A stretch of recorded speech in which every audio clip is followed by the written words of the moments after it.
Very much for joining us for our engagement session this morning. My name is Declan Doyle, and I am the facilitator for the first session of the day, which is covering the Market Renewal Program's overview of the Economic Operating Point design. Joining me today will be my colleague, Mark Gosmarak. And the goal of the session today is to be transparent around some of the specific elements of market renewal. And the topic today is in direct response to stakeholder feedback that we received during the design phase, asking for more insights and more clarity around the design of economic operating point as it affects our dispatchable participants. As always, there are a number of ways to participate in the discussion today. If you would like to ask a question verbally, I hope that you could raise your hand in the Teams call. Then I'll call on you to unmute your line and ask your question. Alternatively, you can type your question into the chat and I will read it aloud for Mark or any of our accompanying subject matter experts to respond. I would also ask that you check that your microphone is muted when you're not asking a question so that we can all hear the discussion clearly. And finally, as I know you've heard me say before, it is our practice that these webinars are recorded. I know that some of the material today can be a very helpful reference and will be leaned upon in the future, but also to post this recording very shortly after the session to ensure that anyone who is not able to attend has the opportunity to review the material and stay tuned with what we were talking about this morning. So with that, and with no further ado, I will get out of the way and hand it over to Mark to tackle the substance of today's discussion. Welcome, Mark. Good morning, everyone. So today, as you well know from the agenda, if you've seen the materials, I'm going to provide an overview of the methodology for determining economic operating point, which I'll refer to as EOP from now on for short, which is essentially an input for the make-whole payment design that was part of the settlements detailed design. So before getting into the actual details of the methodology, I'll be recapping concepts from the detailed design, just to set the stage and then set us up for understanding the methodology.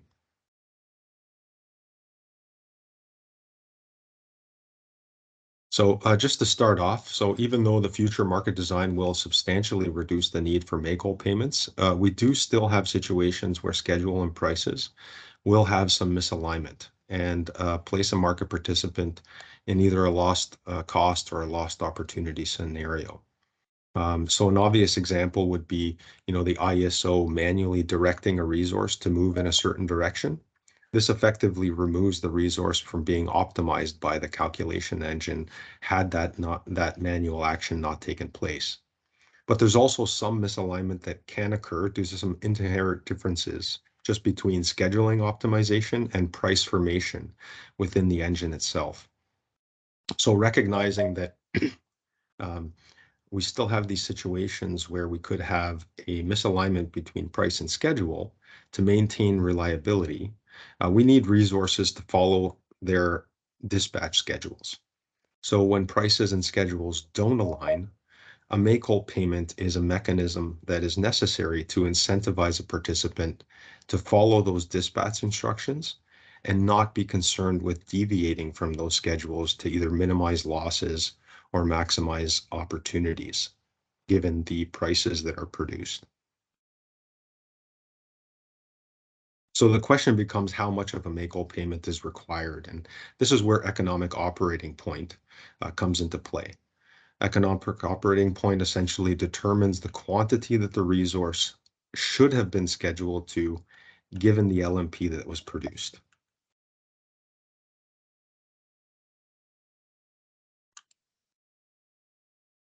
So what do I mean by lost cost and lost opportunity? So the following illustrations help demonstrate these concepts. So lost cost scenarios, which is reflected by the top right figure, essentially mean the resource would be operating at a loss because it's been scheduled higher than where the LMP suggests it should have been scheduled. And on the other hand, for lost opportunity, it means that a resource has been scheduled lower than what the LMP is implying, essentially creating a loss in profits. And why make-whole payments are important here is because they basically incentivize the market participant to follow whatever that market schedule is, knowing that it will not either operate at a loss. So in a lost opportunity scenario where a lost cost scenario where a lost cost make-whole payment would be warranted is essentially anywhere where the LMP intersects below where the quantity that the market participant was dispatched to. So the area here, if you can see my cursor, in green implies that there's some lost cost being incurred because the LMP is indicating that the resource should have been dispatched lower, incurring a lost cost.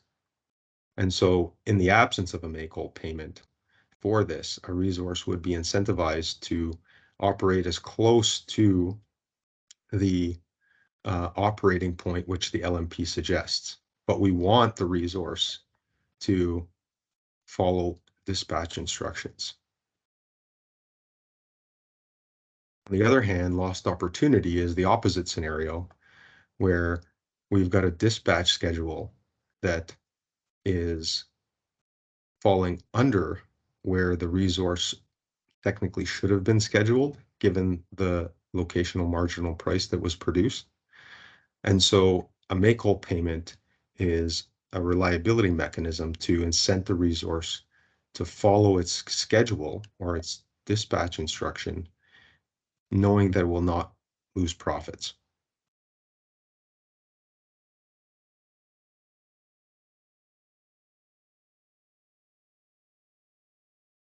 So just to recap some aspects of the scope of what we mean by producing what types of make-whole payments and associated economic operating points that are required.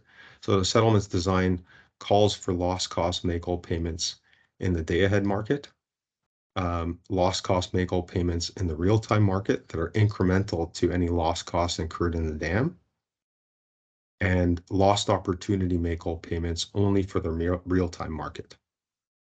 So a separate EOP is required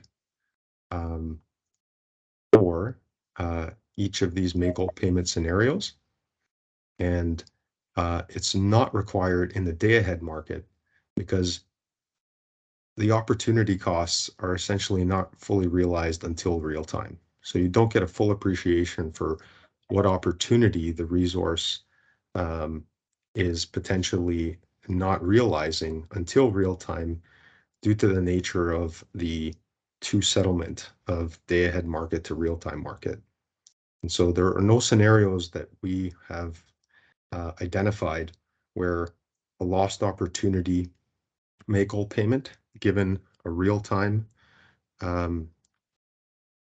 lost opportunity scenario that wouldn't cover any sort of buyback risk that is implied by the balancing settlement between the day-ahead market and the real-time market.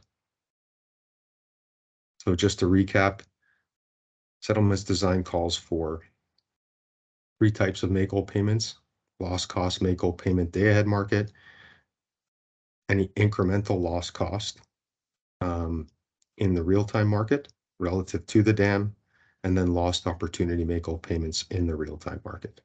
So an EOP is required for each type.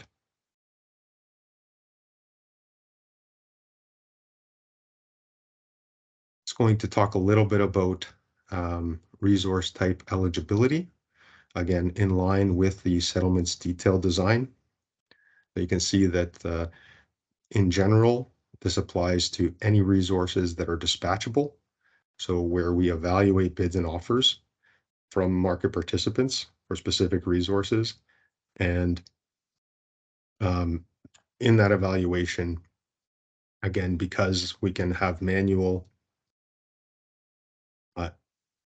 impacts on these resources from the ISO for reliability reasons, or due to some of those inherent differences between scheduling, optimization, and price formation, the following resources are eligible for these make-whole payments and associated EOPs that need to inform those make-whole payments for various resource types. So when we talk about dispatchable, we mean those participants that are actively participating in the market, submitting bids and offers into either the day-ahead market or the real-time market.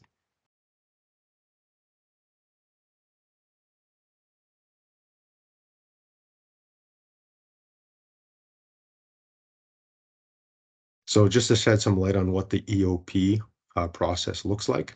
So this is an after the fact evaluation. What I mean by after the fact is when after initial market results are determined. And that's important because the LMP is a significant piece as an input into the determination of what an economic operating point should be. So what we're looking to do is determine an EOP that could have been achieved given physical operating characteristics of the resource at that price that was determined in the initial market results. So inputs into the EOP understandably include a resource's dispatch data, so it's the offers and bids,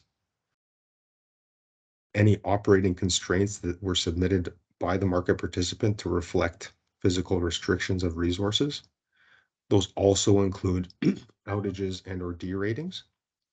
And again, the LMP, what the price that was calculated is a critical input into implying where the resource should have been scheduled as well. So consistent with the schedules that are being calculated for both the day-ahead market and real-time market, an EOP is also required for each interval that a schedule for either energy or operating reserve is calculated in the day-ahead market or the real-time market. So we're talking about on an individual resource basis, you've got 24 hourly intervals in the dam, and you've got 288 5-minute intervals in the real-time market.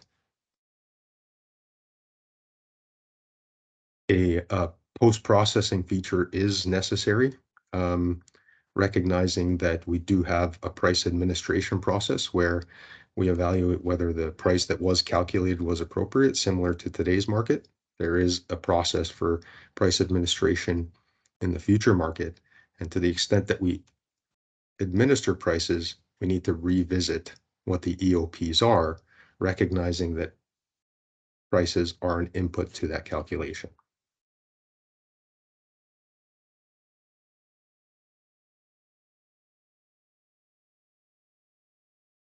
So what we want to, I'm going to pause here for a moment for any questions on what we've discussed so far before we get into the specific methodologies for each type of economic operating point calculation.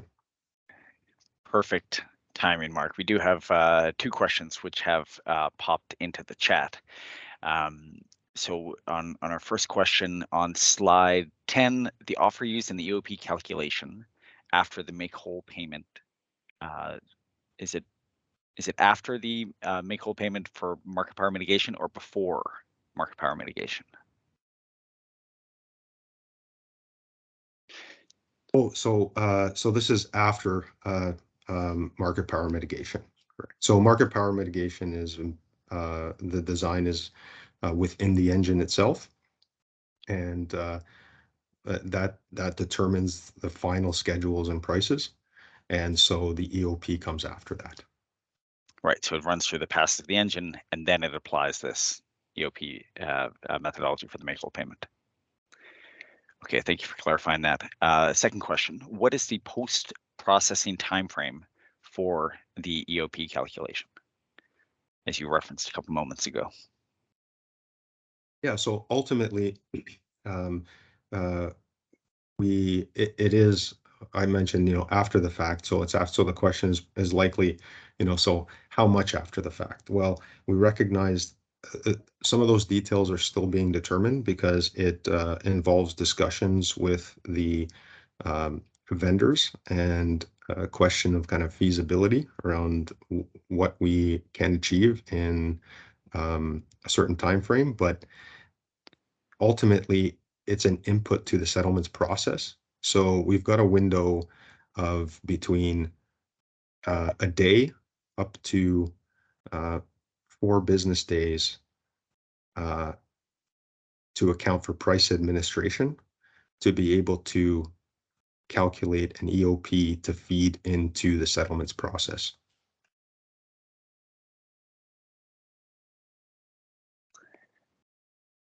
Okay, thank you for that, Mark. I don't see any other hands or any questions, but obviously if there's a follow-up or any additional clarity needed, feel free to either pop that into the chat or you can ask a verbal question as well.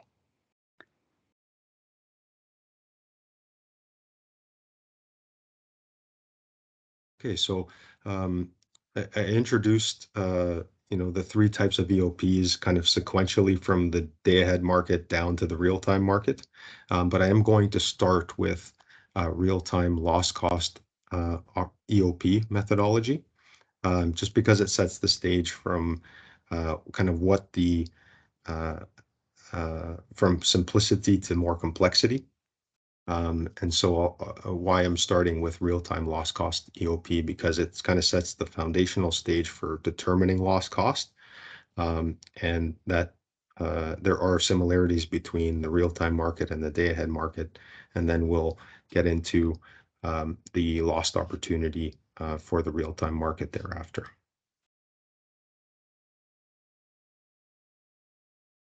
Okay, so essentially the determination of the real-time loss cost EOP is pretty straightforward. Initially, it's just looking at where the resources LMP intersected with the resources offer curve. And we can take this simplistic approach, and I'll get into some exceptions, because the engine itself, when it determined the initial schedules, recognized kind of the upper ceiling between the energy and OR products of what the schedule would be, and it would respect all of those constraints for evaluating a resource and what it's capable of and considering its offer curves. And it establishes basically an upper ceiling of what it physically can do between energy and OR, to provide between energy and OR. So we already have the upper ceiling, so we've got assurance that any point below, which is really what we're talking about in a loss cost scenario, is achievable for that resource. So the intersection concept is pretty straightforward. You take the LMP, where does it intersect with the offer curve? And from this example, we're just showing that at an LMP of 17.5, the generator would have an EOP of 50 megawatts. Now recall, where we are here is the actual dispatch quantity was above this EOP. And again, that scheduled quantity was achievable. And so it gives us the assurance that the intersection point is reflective of what the resource could have done, and appropriately looks at the LMP against the offer curve to establish a reference point between the intersection point and the scheduled quantity to inform how much of a make-whole payment should be applied.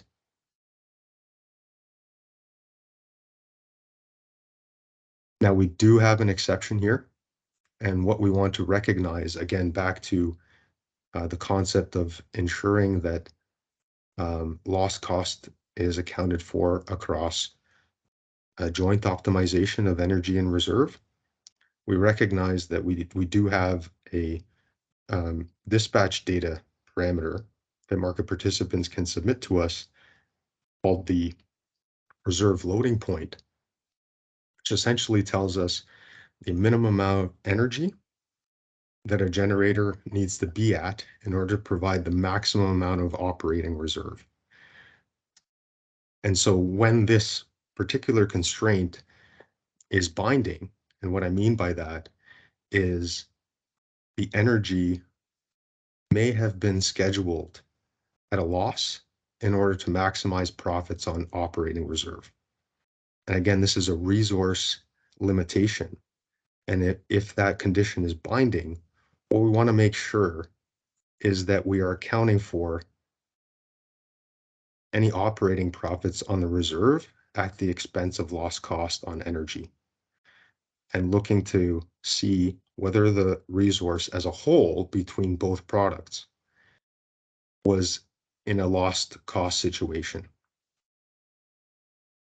And so if the operating profit realized from scheduling operating reserve more than offsets any lost costs incurred in energy, again, strictly looking at intersection points, what we'll do is set the EOP for energy above the intersection point, but it'll never go above the resource's actual market schedule. And I do have an example kind of illustrating this concept. So if we assume that we have just offers for energy and 10 minutes spinning operating reserve, as identified here, we can see that, the schedule for the resource was 100.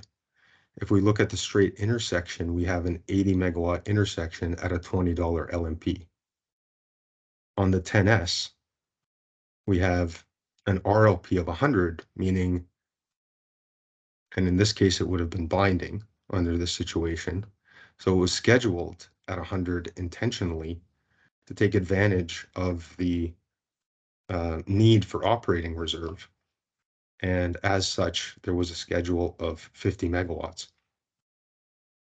So we want to look at basically the revenues from the energy schedule and the operating schedule to collectively look at that to see if the resource was in a lost cost, recognizing that it had this limitation on how much operating reserve it could provide at a given energy quantity. And so what we're demonstrating here is that if we just looked at energy alone, it would imply a $600 make-whole payment based on the results we have here. But if we further look at how much operating profit was realized given the revenues from operating reserve, we see that the total revenues more than offset the losses on the energy. And so in these situations, what we'll do is recognize that the resource is fully compensated for losses, and the AOP for energy will be set to the schedule rather than the intersection point.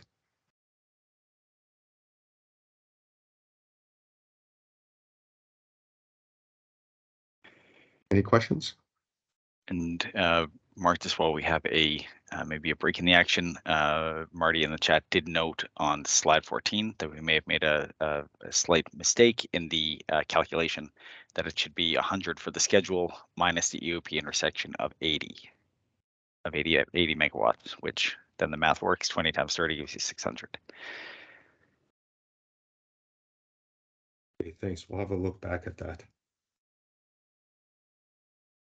And then we will likely make that slight change to the equation. Thank you for noting that again. And then we'll replace the presentation online.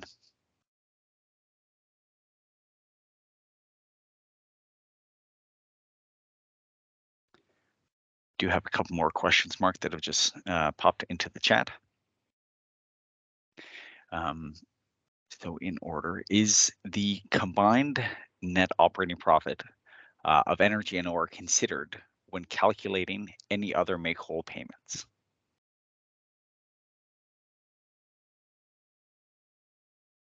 Jeff suggests he's not sure, but maybe in the real-time generator offer guarantee calculations.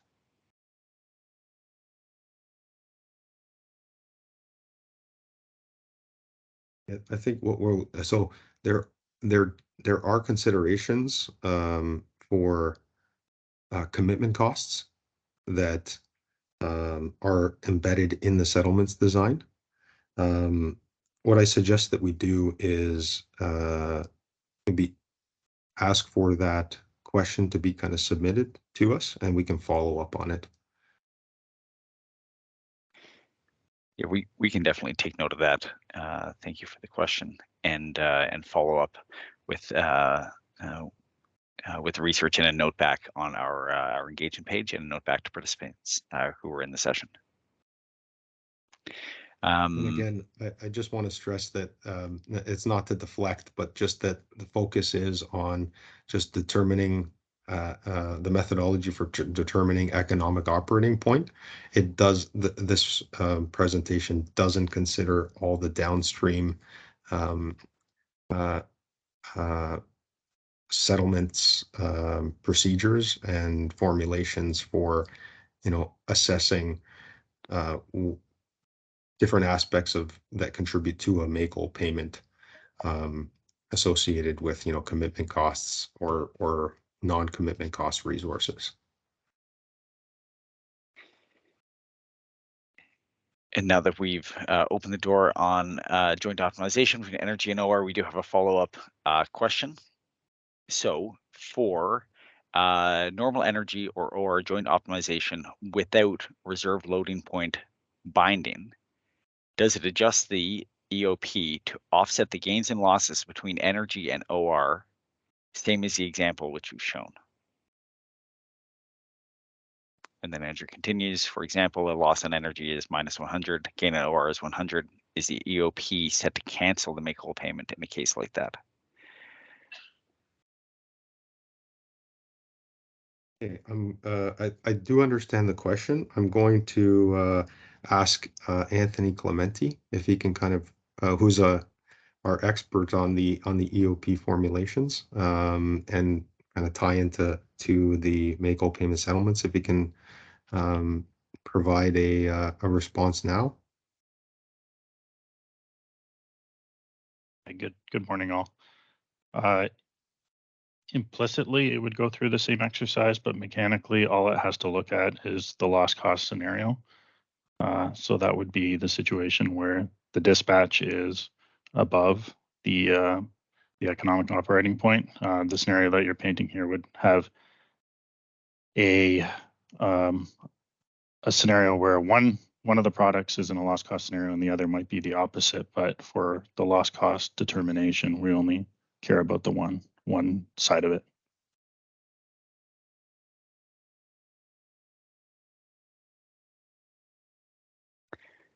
Okay, Anthony, thanks for jumping in on that question. And obviously we appreciate if there's additional those types of questions or scenarios we can take away to help illustrate any of these examples, or to illustrate the concept rather, sorry.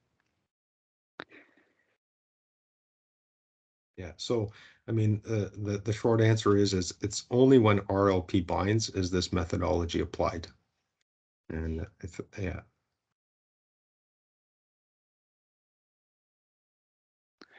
Okay, I think we have exhausted the questions for now, Mark, if you want to carry on.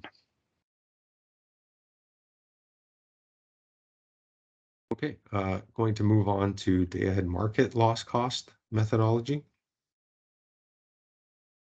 So similar to the real-time market, we are looking at initially where the LMP intersects with the resources offer curve. And again, subject to the same adjustment when the RLP is binding. The only real difference is that we're looking at an hourly schedule and an hourly EOP versus 5-minute EOPs and 5-minute dispatch schedules in real time. There is an exception to this approach that's unique to any dispatchable hydro resources that were evaluated in the day-ahead market as a cascade group. And what I mean by that, for the purposes of this discussion, when we talk about a cascade group, it's those market participants that have submitted the linkages between upstream and downstream resources with a time lag and a megawatt ratio dependencies in the day-ahead market. And so these are new parameters that are introduced in the day-ahead market to recognize these dependencies. And what that effectively does is tells the engine that these resources that are part of the Cascade group are jointly evaluated, effectively as like one single resource. And so a modified methodology is needed here because any individual EOP intersection could lead to either over or underpayments in the make-whole payment design. And we want to recognize that they're collectively evaluated because this constraint has been placed on these resources by the market participant. So we want to essentially look at the revenue conditions for the cascade as a whole before determining what the economic operating point is, to understand and make sure that as a whole, that cascade group wasn't in a lost cost and not specifically on the individual resource.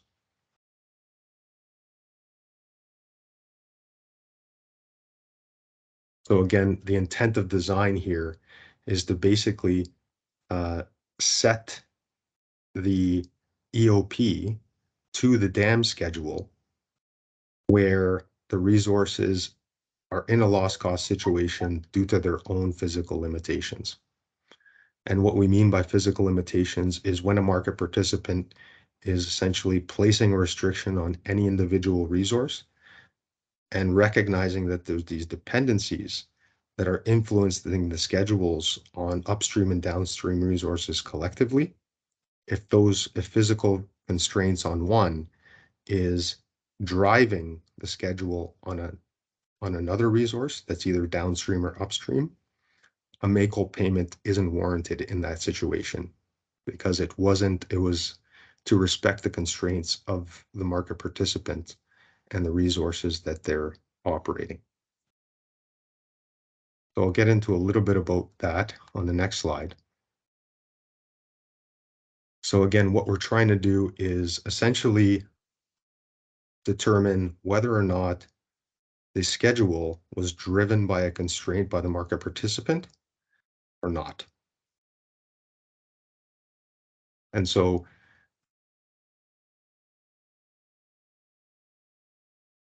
for the lost cost EOP for Cascade, again, we'll set them equal to the dam schedule, which implies no make-whole payment is needed. Essentially, when a constraint was placed on the market participant to their own physical limitations. So we've got some criteria here that we've documented, but it essentially is looking for whether or not it was imposed by the market participant or it was at the result of an ISO decision, whether that was manually triggered by the ISO or the calculation engine actually drove that schedule to alleviate a constraint violation, for example. So if we determine that it was not the result of the market participants' restrictions, essentially we need to look at the cascade as a whole, and the way we're going to do that to determine what the EOPs are is go through a comparison scenario of the profit maximizing schedules between energy and OR, considering the time lag and megawatt ratio inputs. And we've got an example showing that. So again, if the constraint driving this cascade schedule is not to respect the physical operating restriction or constraint submitted by the market participant, it was for other reasons, where we want to then look at where the profit maximizing position for the cascade as a whole was in order to determine the EOPs.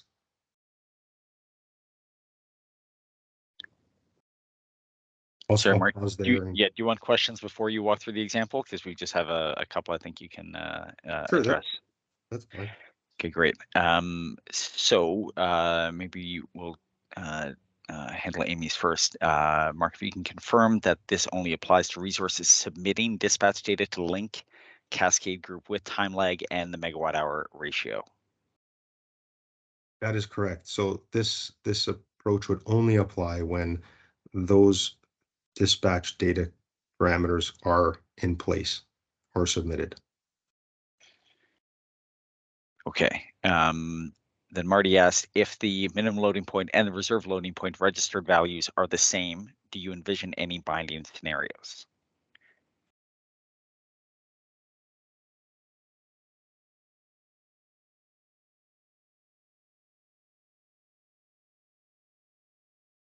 And if that one needs due consideration and then follow up, I think we can, I'll make sure to mark that one down because we have a couple things to make sure we get back to the group on. Yeah, I think these are excellent, like very specific kind of scenario conditions, which I'm sure will get triggered through this, educational piece. And I don't have an answer for you off the top, but we can definitely look into that. And then we do have two other questions from Andrew. The first one I won't, I don't know if you can access the chat, Mark, but it asks a very specific question on whether the conditions are and or for EOP. So I wonder if you can look at that as I butcher it by reading it aloud. To clarify the three conditions for the case which EOP equals schedule. Is it condition 1 or 2 and 3 or condition 1 or 2 and 3? Can you see that in the chat? Oh, yes. Okay. So it's either 1 or 2 combined with 3. Okay, so it is the former in the first the first scenario outlined. Condition 1 or 2 That's and correct. 3. Yeah, Okay. that's the first condition. Okay, and then maybe the last one for the moment. If you can confirm the following restrictions are imposed by market participants: slow ramp rate, forbidden regions, commitment during Megbert, max number of starts per day.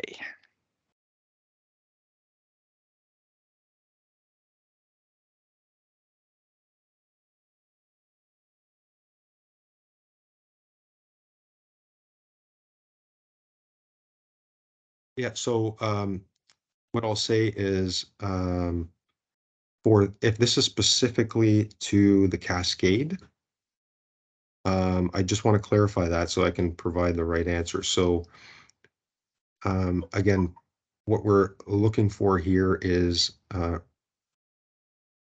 so commitments wouldn't apply to Cascade resources, right? There is consideration for maximum number of starts per day. So those are constraints on the resource that could influence the scheduling of the Cascade.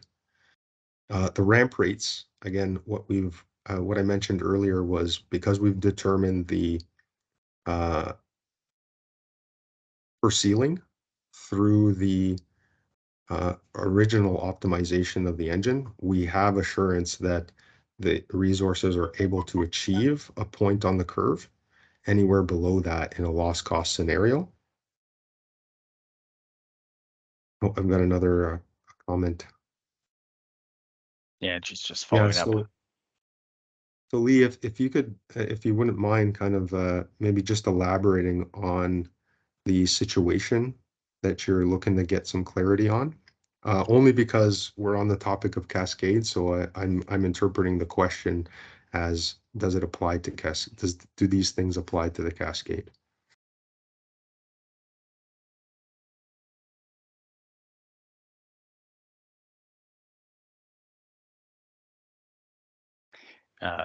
So acknowledging this comment was that it does apply to other situations and not only Cascade, but I know your example is specifically about Cascade and time lag that you're going to get through right now. And Andrew has followed up, and I have, if you do want to speak to the question directly, Andrew, you can obviously take yourself off mute. But for the comment in here, as you can hopefully see, Mark, slow ramp rate, forbidden region, and max number of starts per day do apply to the Cascade. Minimum generation block runtime applies to other situations, so non-Cascade.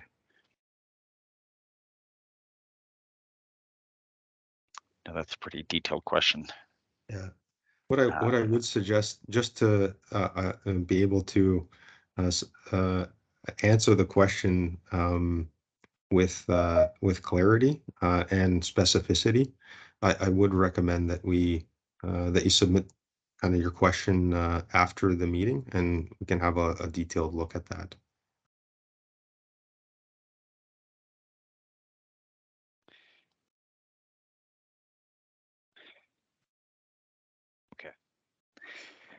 Okay, so I'm marking 3 follow-ups so far. Okay, I think that's it for the questions in the chat, Mark, and I know you want to get through the example, which will hopefully illuminate the concept a bit further for everyone.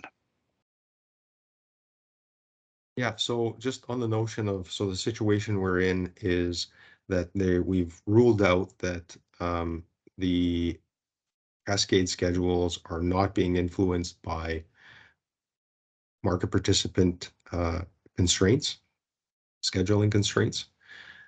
So what we're looking to do in lieu of the intersection, because we want to see collectively where the cascade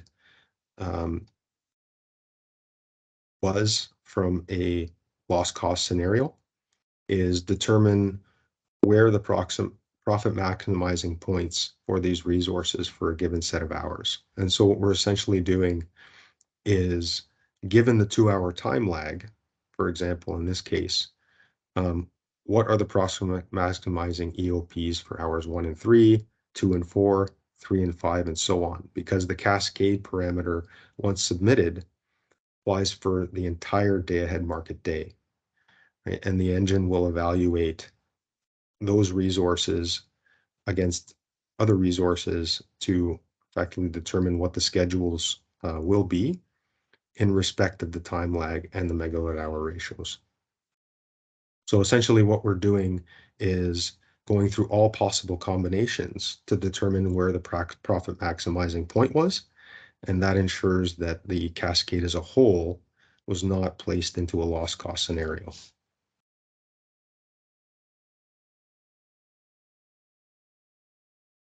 Again, there's a bit of an illustration here, again, for the example that we're talking about. We're just using a very simple 2-resource model and just looking at energy, just to illustrate the point. So with G1 and G2 having a 0.9 megawatt hour ratio, meaning for every megawatt scheduled on G1, 0.9 needs to be scheduled on G2.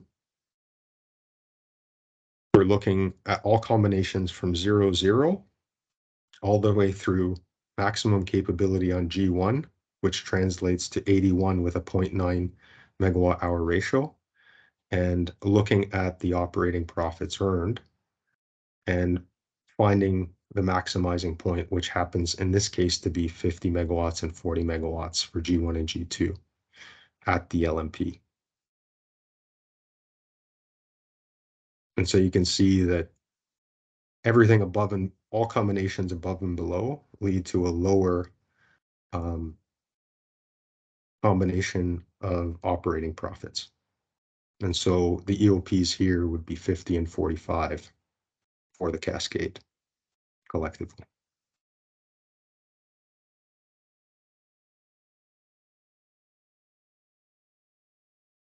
Any questions?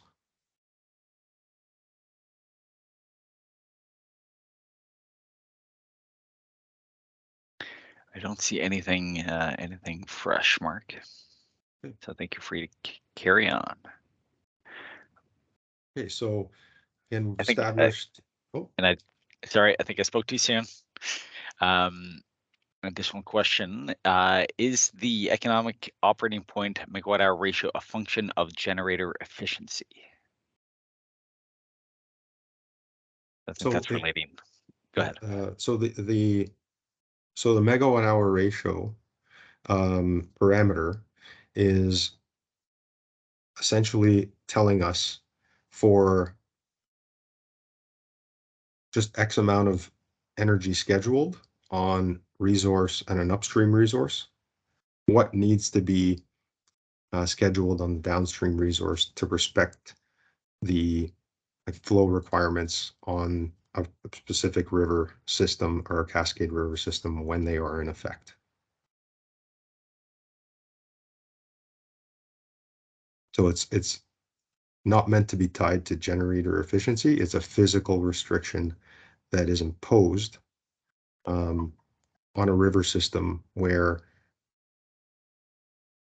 yes, where you have situations where the water flowing from upstream resource needs to get to a downstream resource, and whatever that translation is into energy.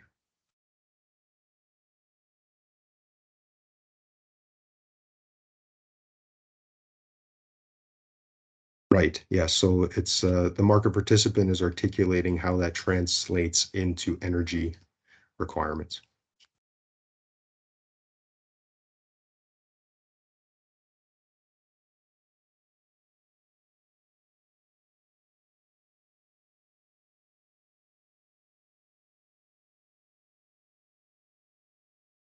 Okay, so just with the overview of the methodology for lost cost in both DAM and real time, I'm going to move on to lost opportunity in the real time market and the EOP methodology that accompanies that. So just first and foremost, not as straight, can't be as straightforward as the intersection quantity. And the reason for that is, just to recap, the situation we're talking about is where the actual schedule falls below what the LMP is implying at the intersection quantity.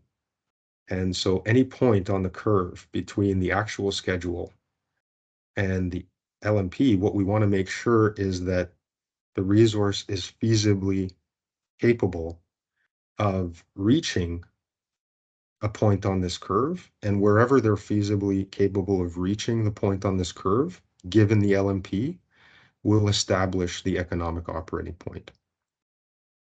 And so because we don't have an upper ceiling, like we do for the lost cost, where the initial schedules were accounted for there, see the initial schedules here from the engine did respect physical resource constraints, but in determining the EOP, just looking at the intersection quantity could lead to overpayment situations because the intersection would not tell us whether or not the resources were physically capable of achieving certain points on this curve. And what we want to establish is what point on this curve above the actual schedule, given the LMP, was physically achievable.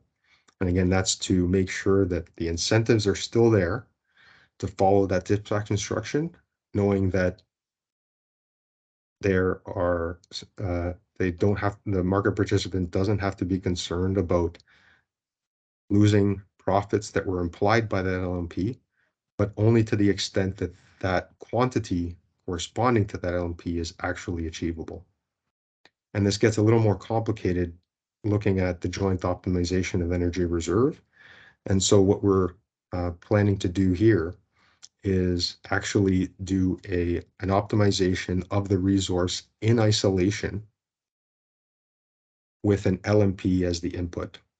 So essentially all the inputs that go, I'll call it a simplified version of the calculations engines optimization, but rather than collectively evaluating multiple resources against one another, we're only looking at the resource in question, its offer curves, its dispatch parameters, and the LMP that was produced for that resource, and determining what the optimal point for that resource was, recognizing its physical limitations.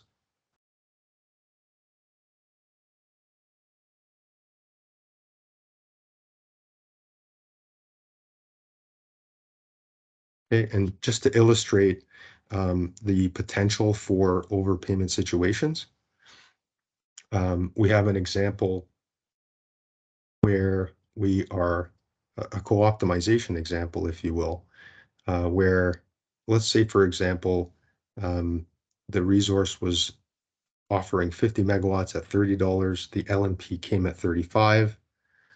The schedule it received was 30. If we just strictly look at EOP intersection, that would translate to 50 megawatts on the energy curve. On the 10-minute spin, could be into a situation where we've got an EOP intersection of 20. Where the overpayment condition comes into play is that in totality, the resource can't deliver more than 50 megawatts between energy and reserve at any given point in time. But the EOP intersections under a simplified approach would essentially overpay between energy and OR for 20 megawatts. And so yet another reason why we want to factor in the constraints and co-optimize the energy and OR in this situation. You can't get into the same situation on lost cost because any point below is already respecting the maximum between energy and OR. The maximum capability of the unit is already respected on the intersection. Whereas there is a risk that you're actually paying for megawatts twice between two products that exceed the capability of the unit.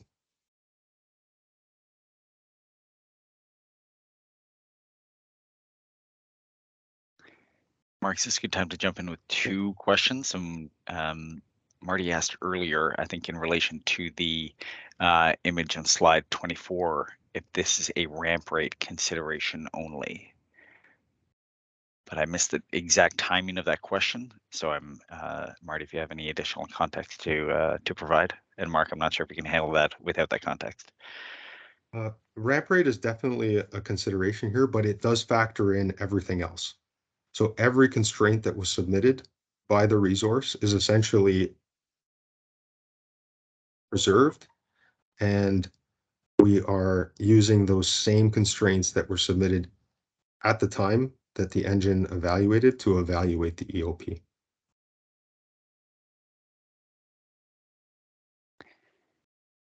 And Mark, we have one more in the chat from Brandon. Does a non-quick start resource need to be online to receive lost opportunity to make whole payments?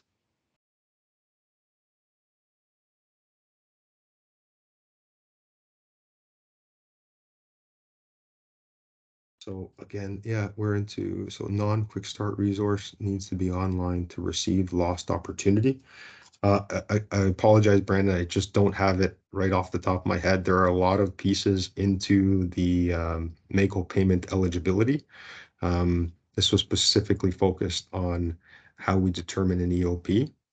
So we can also take this one back and just make sure that we've got but just to say this, I just want to point out that the eligibility requirements and the equations are in the settlements design. It's not to suggest that, we are deferring you to look at those design documents, but the detailed design documents for settlements would establish these things, just for transparency's sake. But we can take this back and provide a response. Yeah, I think we're up to 4 now, so we'll make sure to take that one away. But thank you for the question. And I think that is it from the chat, and I don't see any hands yet, Mark. So feel free to carry on when ready.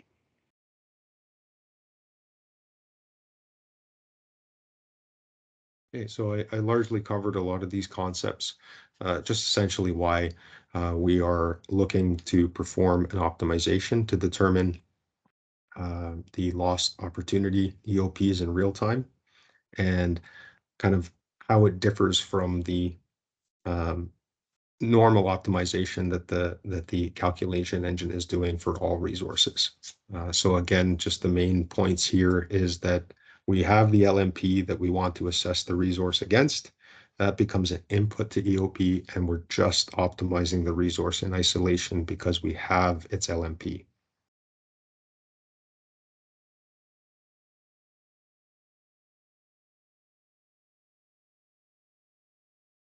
Okay, so I just want to take the opportunity just to recap a few key concepts and principles that were discussed today. So again, we established just a recap of why we still need a make-whole payment design even in the current in the future market. relative to today. Again, we want to make sure that we have a design where resources are incentivized to follow their schedules to maintain the reliability of the system, despite the limited circumstances where we could still have a mismatch between schedule and price. Economic operating point essentially establishes the reference point from which make-whole payments are determined. And we've got two different methodologies, high-level methodologies to determine loss cost, which is essentially intersection subject to some specific constraints mentioned reserve loading point and where cascade resource constraints are submitted. And then on the lost opportunity side, we're performing a joint optimization of the resource in isolation of its LMP.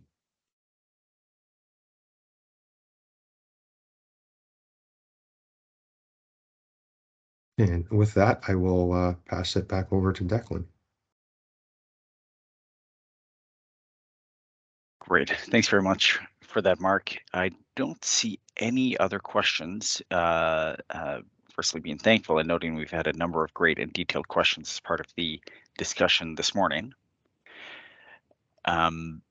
So we will we'll carry on and move slowly into the wrap up in case there are any questions out there ruminating. So recognizing that there was a lot of information this morning, hopefully it's provided greater clarity on the design of the economic operating point. As I noted at the beginning, the recording will be available very shortly on our engagement webpage. But we also have 4 specific questions that came up through the chat today, which we will take away, and we will post a response not only to our engagement webpage, but we'll also send it out to all the participants in this morning's meeting. If there are any further questions that we can, or as this information takes time to synthesize and review, any areas of greater clarity, any additional comments, questions, or requests for scenarios, you can submit those comments to us at engagement@ieso.ca. And as we get to work on responding to those first 4 questions, we will respond back in due course and make sure that the answers are visible to all of our participants, as it provides a greater clarity and understanding of these concepts. Otherwise, as Mark noted, the corresponding market rules and market manuals are part of the market and system operations batch, which will be available to stakeholders, of course, and then that's following the settlements batch, which is due for later on this year. So with that, and seeing no further questions, as a brief reminder, the next item on the engagement agenda today, which is of course a separate meeting link, is the discussion on clean energy credits, and that starts at 10:30 this morning. So with that, I want to thank you all for your time, attention, for the detailed questions, and I will adjourn our meeting. Thank you and have a great day.